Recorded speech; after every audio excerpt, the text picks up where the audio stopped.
Hello, it's me, Coco, and this week I was challenged by Silvie Bonne, who has a zero waste blog, to make some low waste recipes. I'm gonna show you how I made all of them today. We're gonna hang out a little bit. It's super hot today in Berlin, so let's try not to melt together. I already made my breakfast, but I haven't tried it yet. It is a strawberry rhubarb smoothie. Yesterday I made this rhubarb compote and rhubarb, what do you call this? Syrup? By chopping up about 800 grams of rhubarb into inch-wide pieces, I put it in my slow cooker just because I don't have a pot for the stove big enough for it. And I added some water and sugar. To sweeten it, I used jaggery, which is an unrefined cane sugar. It's basically brown sugar and white sugar before they're separated, and it is so delicious. Brought that to a boil, then I turned the heat on low, added a little bit of vanilla, some apple cider vinegar, and a dash of cinnamon, which ended up being a little bit more than a dash. And then I cooked that on low for about an hour until I got this kind of stew kind of texture. Then I strained it out and I got some of this syrup, which is this beautiful dark red color. My mouth is watering just thinking about it. It would be a little bit brighter if I had used white sugar, but I really wanted to use the jaggery, so I got this rich color. And I got this tan compote, and the compote can be used for all sorts of things.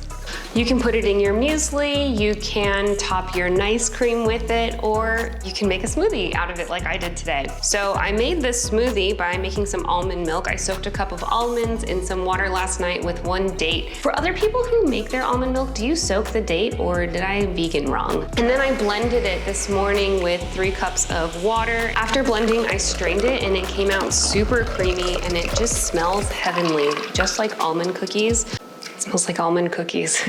So I added the almond milk to the blender with some bananas, some fresh strawberries, my rhubarb compote, and I think that's it. Blended that up, and then I add some of the rhubarb syrup to the glass, filled it up and topped with strawberries. It's a 100% all low waste, whole food breakfast. The smoothie is sweet and tart. It has some tang to it from the rhubarb. It's smooth. That's good. Kind of feel like I'm at the beach because it's like hot and I'm having a smoothie. Delicious. It was a bit of work to make all of this, but it was also really fun. And it's just cool to just kind of get your hands dirty a little bit and make some stuff.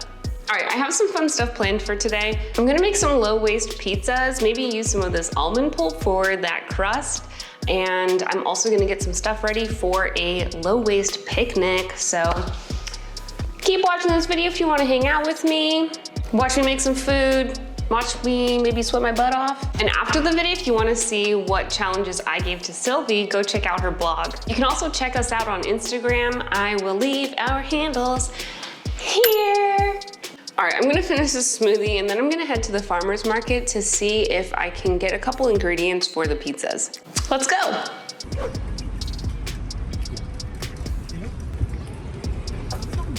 This recipe calls for eggs, so I'm using this vegan egg replacer, mixing with some water and a little bit of baking soda. And instead of whipping it, I'm gonna try just shaking it. Woo, girl. Is it working? No. All right, I don't know how well this egg replacer turned out, but the show must go on. So I'm putting some chickpea flour and some of my leftover almond pulp with some of this egg replacer, some salt, water, and olive oil. I don't know how well this is going because this looks way too liquidy for a pizza dough. Mix! Ugh. All right, I think it's all mixed up. Let's cook it on the stovetop.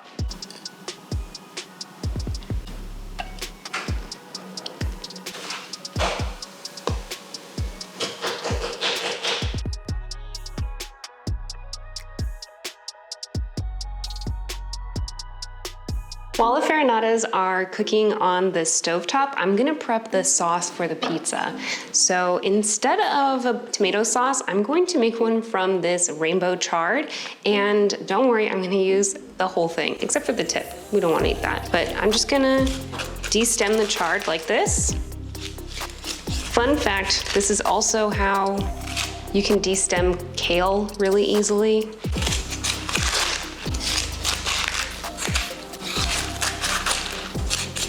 We'll save these beautiful stems as a colorful, crunchy topping for the pizzas, but I'm gonna use the green parts for the sauce. Put these in with some capers and a little bit of that caper brine. Some black garlic. This is like a roasted garlic mixed with balsamic, and it smells heavenly, very balsamic-y. Holy heck, my mouth is watering. Let me test this first. I've never cooked with this before. Ooh, that's good stuff. I'm gonna do a good amount of that. It's like a tablespoon. We're gonna follow up these flavor punches with the zest and juice of a lemon, as well as some black pepper and olive oil.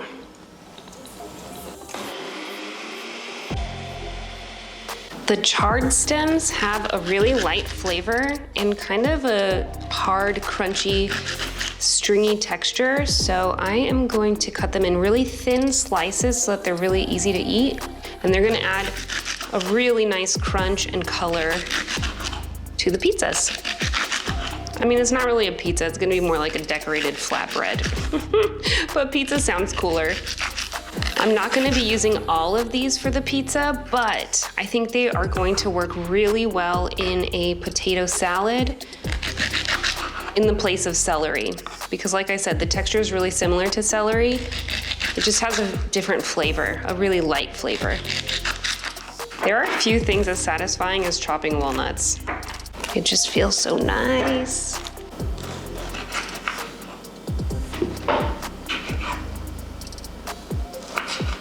I got this vegan Parmesan from the deli counter at my vegan supermarket, and the texture's okay. It's a little bit crumblier than I'm used to Parmesan being, but the flavor, it's just like regular Parmesan. Amazing. All right, I got one farinata in my tiny little pizza pan, and let's dress it up with this sauce. There we go. We'll add a few pieces of the chard stems, some chopped walnuts, cherry tomatoes, and some vegan grated Parmesan. Wow. Boom. I can't wait to get into this. There's a lot of buildup for this one. Let's see how it tastes. Wow, this is so good. The flavors, holy heck. Wow, it's crumbly to eat, but like, I would definitely recommend making the exact same thing, but maybe without the farinata crust, maybe with a more traditional crust. I can taste everything with this. The farinata crust is a little bit crispy. The black garlic and rainbow chard sauce, I don't know, I'm getting all those flavors. I got the crunchy walnuts. I got the texture of the rainbow chard stems. We have this beautiful vegan Parmesan and the roasted tomatoes. I think I'm gonna go make like 5 more of these. Even though it's so hot, like you can definitely see me sweating. It's magnificent, this creation. I mean, this is like, I think I really got ahead of myself today. And I was like, yeah, zero waste, all this stuff. It can be a lot of work to make zero waste food, but it doesn't really have to be. But it is kind of fun. And it definitely makes your food a little bit better when you've made it with your own hands, you know? Like all the love is in the pizza, all the love is in the rhubarb sauce and everything that I made and I'm going to make. It's like, did I mistake myself for like an actual professional chef? You know what I forgot to put on? A little bit of arugula. Let me try it with this. It's so good. All right, I'm gonna eat the rest of my pizza and then let's get some things ready for the picnic.